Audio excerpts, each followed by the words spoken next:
प्रिय साथियों, Bihar result target में आप सभी मित्रों का बहुत बहुत स्वागत है।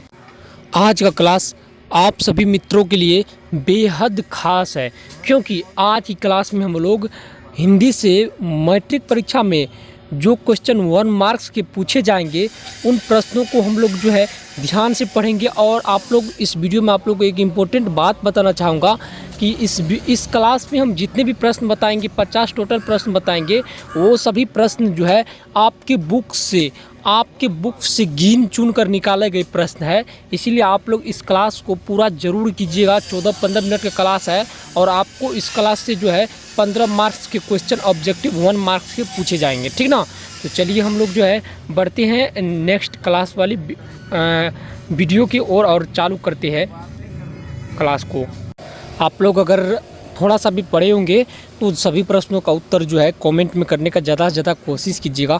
देखिए, ये प्रश्न आप लोग जो है अपने बुक निकाल लीजिए और या आप अपने पूरा 100% याद कर लीजिए। इस बार के लिए काफ़ी ज़्यादा इंपॉर्टेंट प्रश्न है। कहेगा आपको अगर बोर्ड्स एग्जाम में पूछ दिया जाए कि मंगू के अलावा उसकी माँ की कितनी संतानें थी, तो आप सभी को उत्तर में जवाब देना होगा। आप लोग उत्तर में जवाब दीजिएगा कि मंगू के अलावा मंगू की माँ के 3 संतानें थे। अगर पूछ दिया जाएगा कि मंगू की माँ के कुल कितने संतानें थे, तो आप सबों को तब 4 में लगाना है। अगर पूछ दिया मंगू के अलावा, क्योंकि यहाँ 4 संतानें थे, मंगू लगाकर 4 संतानें थे, और मंगू के अलावा तो आपको होगा 3 संतानें, ठीक ना। ये प्रश्न वीवीआई है, ठीक ना, इसमें एक लॉजिक भी लगा हुआ है, ठीक ना। इसी तरह साथियों मित्रों, हम लोग जो है 2 नंबर के 52 नंबर के प्रश्न को आप लोग देखेंगे। 1 से लेकर के 50 तक खत्म हो चुका है। लिंक डिस्क्रिप्शन में जाके देख सकते हैं आप लोग। देखिए, आज्ञा का जन्म कब हुआ था, तो आप सबको याद रखना है कि ये ऑप्शन नंबर बी 1911 में आज्ञा का जन्म हुआ था, ठीक ना। ये ऑप्शन नंबर बी करेक्ट हो जाएगा। आज्ञा का जन्म जो है 1911 में हुआ था। ये भी बोर्ड्स परीक्षा की दृष्टि से वीवीआई है। आप लोग जो जितने प्रश्न आज हम बता रहे हैं, आप लोग जो एक एक प्रश्न को आप लोग वीडियो को रोक के आप लोग लिख लीजिए, ठीक ना। चलिए अब हम लोग बढ़ते हैं दिनकर की। आप देखिए 53 नंबर का प्रश्न भी इस बार हमको लगता है कि पूछे जाएगा। 110% गारंटी के साथ आपको बोलते हैं। कह रहा है दिनकर को किस कृति के लिए ज्ञानपीठ पुरस्कार मिला है, तो आपको याद रखना है उर्वशी। चाहे आपको बोर्ड्स एग्जाम में किसी भी ऑप्शन में रहे, ऐसा नहीं हम सी बता रहे हैं, ये ऑप्शन नंबर सी सही हो जाएगा। तो आपको अगर बोर्ड्स एग्जाम में पूछ दिया जाए जिनकर किस कृति के लिए ज्ञानपीठ पुरस्कार मिला था, तो आप लोग ऑप्शन सी में रख दीजिएगा। नहीं, उर्वशी जिस ऑप्शन में, चाहे डी में हो, चाहे बी में हो, चाहे ए में हो, तो उर्वशी को ही आप लोग को रखना है, ठीक ना। उर्वशी ये हो जाएगा, आपका सही हो जाएगा, ठीक ना। अगर आपको पूछ दिया जाए नेक्स्ट क्वेश्चन 54 नंबर का, नौबत खान में साहित्य कौन सी विद्या है, तो आप सभी को याद रखना है ये निबंध है। चाहे ये ऑप्शन नंबर जिसमें हो, ए बी सी डी जिसमें हो, ठीक ना।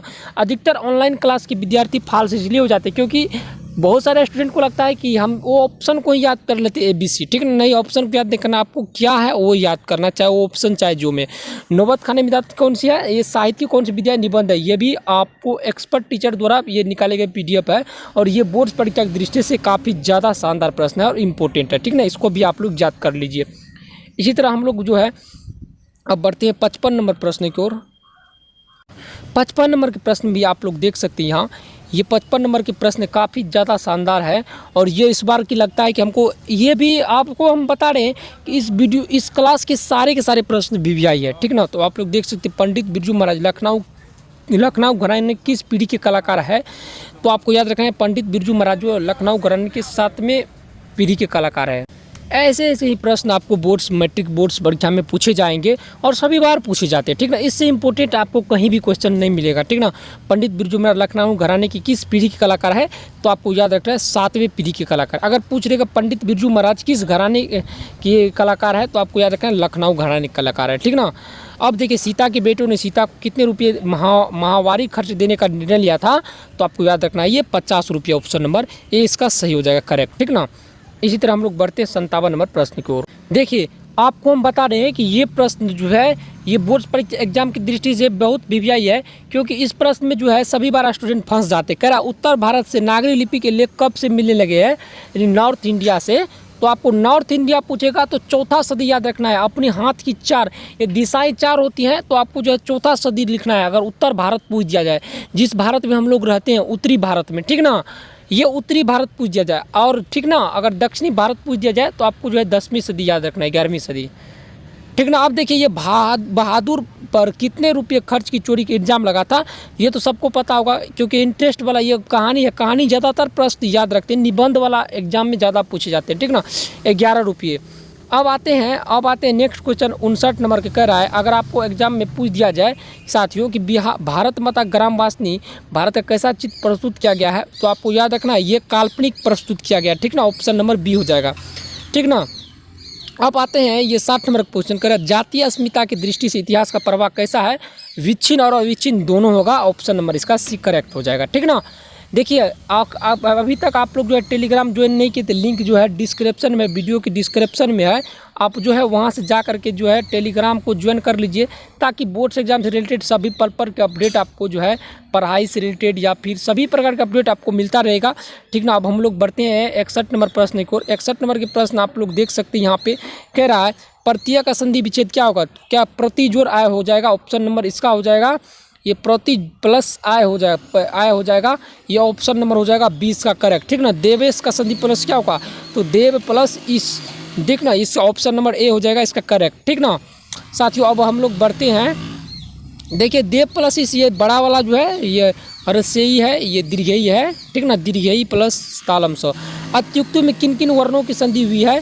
तो अत्यु उ, देखिए अब देखिए उ प्लस दीर्घेयी, ठीक ना। उ प्लस हर्षेयी, उ प्लस हर्षेयी है कहीं, ठीक ना। ये ऑप्शन नंबर ये हो जाएगा अत्युक्ति में उ प्लस हर्षेयी, ऑप्शन नंबर ये इसका करेक्ट हो जाएगा, ठीक ना। अब आते हैं साथियों 64 नंबर प्रश्न। अन्वेषण का संधि विच्छेद क्या होगा? तो अनु जोड़ एसन होगा, ठीक ना। अनु जोड़ एसन, ऑप्शन नंबर एक करेक्ट हो जाएगा इसका। अन्वेषण, ठीक ना। एसन आपको याद रखना है, ठीक ना। ओ प्लस नहीं, ऑप्शन नंबर इसका जो है ना सी करेक्ट होगा साथियों, इसका सी ऑप्शन नंबर नहीं ए ही होगा, ठीक ना।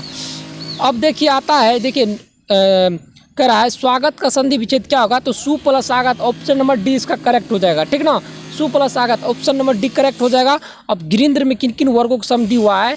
तो आप लोग जान लीजिए गिरी जोड़, यहाँ क्या है गिरी जोड़ इंद्र, तो ये क्या है ओ प्लस दीर्घेयी, ओ प्लस दीर्घेयी है नहीं है, तो ई प्लस गिरी जोड़ इंद्र होता है। देखिए ये होता है गिरी जोड़ इंद्र होता है, इंद्र, तो ई प्लस दीर्घेयी, ठीक ना।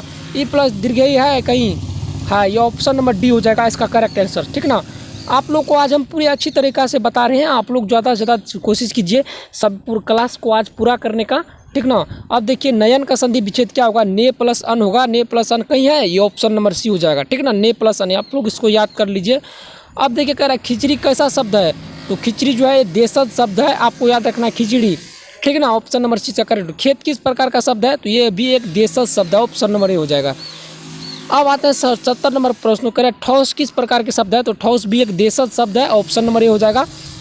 जिसके शिखर पर चंद्र हो, ये क्या होगा? चंद्रमा शेखर, ठीक ना। चंद्रशेखर हो जाएगा, ठीक ना। ऑप्शन नंबर बी, ठीक ना। ऑप्शन नंबर 20 का सही हो जाएगा, ठीक ना। इसी तरह हम लोग बढ़ते हैं। निम्नलिखित में कौन सा शब्द कृदंत है? सवैया, विद्या, शहर, शाम, तो इसको याद रखना आपको सवैया, ये जो है बी नंबर कृदंत है, ठीक ना। अब आता है 73 नंबर का प्रश्न। बोल रहा है कि निम्नलिखित में कौन सा शब्द तद्धित है?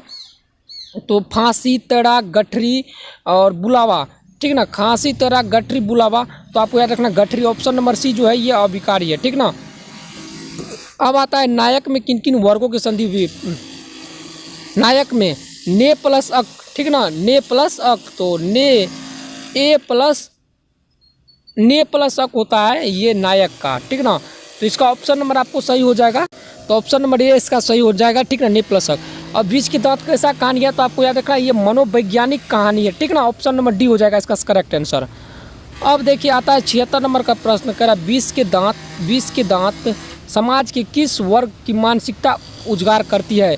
तो ये जो है ना निम्न मध्य वर्ग के समाज की मानसिकता को उजागर करती है, ऑप्शन नंबर डी इसका सही हो जाएगा, ठीक ना।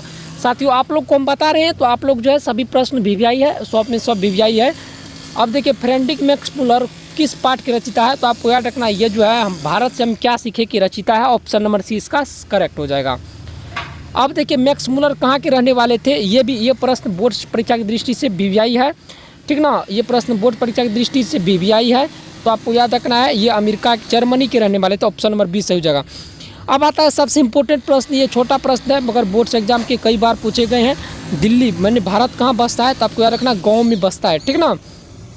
पारसियों का धर्म क्या कहलाया है, तो जरथुस्त्र कहलाता है, ठीक ना। ऑप्शन नंबर डी हो जाएगा इसका। पूछ जाता है पारसियों का धर्म क्या कहलाता है, तो आपको याद रखना जरथुस्त्र कहलाता है। ऑप्शन नंबर डी इसका करेक्ट हो जाएगा।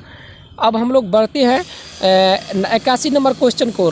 देखिए अब पूछ रहा है कि नाखून क्यों बढ़ते हैं, नाखून क्यों बढ़ते हैं, ये निबंध का ये पूछ रहा है कि ये किस प्रकार की निबंध है, तो आपको याद रखना ये ललित निबंध है। ऑप्शन नंबर ए इसका सही हो जाएगा। अब आता है 82 नंबर प्रश्न की ओर, कह रहा हजारी प्रसाद द्विवेदी किस संबंध की रचिता है, तो आपको याद रखना ये नाखून क्यों बढ़ते हैं इस संबंध की रचिता है हजारी प्रसाद द्विवेदी, ठीक ना। अब आता है अल्पक पिता कैसा जीव है, तो आपको याद रखना है कि ये दयनीय जीव है, ठीक ना। ऑप्शन नंबर जो है ए हो जाएगा, ये दयनीय जीव है। अब देखिए दधीची की हड्डी से क्या बना था, तलवार, त्रिशूल, इंद्र का वज्र, तो आपको याद रखना ये ऑप्शन नंबर सी हो जाएगा, इंद्र का वज्र बना था, ठीक ना। Option number C. देखिए बल्ली अमाल क्या नहीं जानती थी, पढ़ना, बोलना, खेलना, लड़ना, तो आपको याद रखना ये लड़ना नहीं जानते थे, ठीक ना। बल्ली अमाल जो है वो लड़ना नहीं जानती थी, ठीक ना। अब आता है ये पहले दिन पपयाती को था, पहले दिन पपयाती को क्या था, देखिए आप पहले दिन पपयाती को बुखार लगा था, ठीक ना। अब देखिए धरती कब तक घूमेगी कहानीकारक कौन है, तो आपको याद रखना ये ऑप्शन नंबर डी यानी सावरदैया है। धरती कब तक घूमेगी कहानीकार सावरदैया है। अब आता है धरती कब तक घूमेगी कहानी है सामाजिक, ऐतिहासिक, मनोवैज्ञानिक, धार्मिक, ठीक ना। तो ये जो है ये सामाजिक कहानी है, एक तरह की सामाजिक कहानी है, ठीक ना। धरती कब तक घूमेगी की नायिका है ये सीता है इनकी नायिका, ठीक ना, जो कि उनके बेटे ने उनके महावारी खर्च के लिए 50 रुपये देने का जो है फैसला लिया था सीता को, ठीक ना। ये प्रश्न अभी आपको बताए। अब देखिए सावरदैया की कहानी धरती कब तक घूमेगी का वर्णन विषय क्या है, ये कौन सी भाषा में लिखा गया है, तो आप सभी को याद है धरती कब तक घूमेगी ये राजस्थानी भाषा में लिखा गया है, ठीक ना। ये ऑप्शन नंबर बी हो जाएगा, ठीक ना। अब आता है कह रहा सवाल तो डैश का ही है, तो आपको इसमें देना है रोटी का ही है, ठीक ना। मछली कहानी किसकी रचना है, तो इसको याद रखना आपको Vinod Kumar Shukla, option number D हो जाएगा। अब देखिए मछली किस प्रकार की कहानी है, तो मछली एक जो है ये जो है सामाजिक कहानी है, ठीक ना। ऑप्शन नंबर ए हो जाएगा। ये देखिए महाविद्यालय पुस्तक से कौन सी रचना संकलित है, ठीक ना। महाविद्यालय पुस्तक से कौन सी रचना संकलित है, विष के दांत, मछली, नौबत खाने, विद्याधर, शिक्षा और संस्कृति, तो इसका करेक्ट आंसर हो जाएगा आप सबों के सामने। ये महाविद्यालय पुस्तक की रचिता जो है ये कौन सी रचना है, तो मछली कहानी संकलित है, जो कि विनोद कुमार शुक्ल जी के द्वारा लिखे गए। अब देखिए मछली कहानी में किस वर्ग का जीवन वर्णित है, तो आपको याद निम्न मध्य वर्गीय। ये दोनों प्रश्न बहुत इंपॉर्टेंट है बोर्ड परीक्षा के दृष्टि। अब देखिए संतु नरेन आपस में कौन कौन है, तो आप सभी को याद रखें संतु नरेन आपस में जो है भाई है, संतु के भाई नरेन है, ठीक ना। ऑप्शन नंबर ए हो जाएगा। नौबत खाने पाठ के लेखक कौन है, तो आपको याद रखना यतीन्द्र मिश्र है, ठीक ना। ये हो जाएगा आपको ऑप्शन नंबर 20 सही। अब देखिए बिस्मिल्लाह खां का असली नाम क्या था, तो बिस्मिल्लाह खां का असली नाम था अमरुद्दीन, ठीक ना। ये अमरुद्दीन बिस्मिल्लाह खां के असली नाम थे, ऑप्शन नंबर डी हो जाएगा। अब देखिए बिस्मिल्लाह खां का जन्म कहाँ हुआ था, तो आपको याद रखना ये डुमरांव में हुआ था, ऑप्शन नंबर सी हो जाएगा इसका सही आंसर, ठीक ना। अब आते हैं लास्ट क्वेश्चन, कह रहा भरपेट में कौन सा समास है, तो आपको याद रखना पेट भरने के अनुसार, यानी अभी बहुत समास है। अगर आप सबको वीडियो पसंद आए तो वीडियो को लाइक जरूर कीजिए, और इसी तरह से आज जो है हिंदी का पूरा क्लास खत्म हो चुका है, और कल से जो है आपको जो है संस्कृत का क्लास मिलने लगेगा, तो आप लोग जो है ज़रूर क्लास कीजिएगा। साथ ही टेलीग्राम का लिंक डिस्क्रिप्शन में ज़रूर ज्वाइन कर लीजिएगा। मिलते हैं साथियों नेक्स्ट वीडियो में, तब तक के लिए नमस्कार।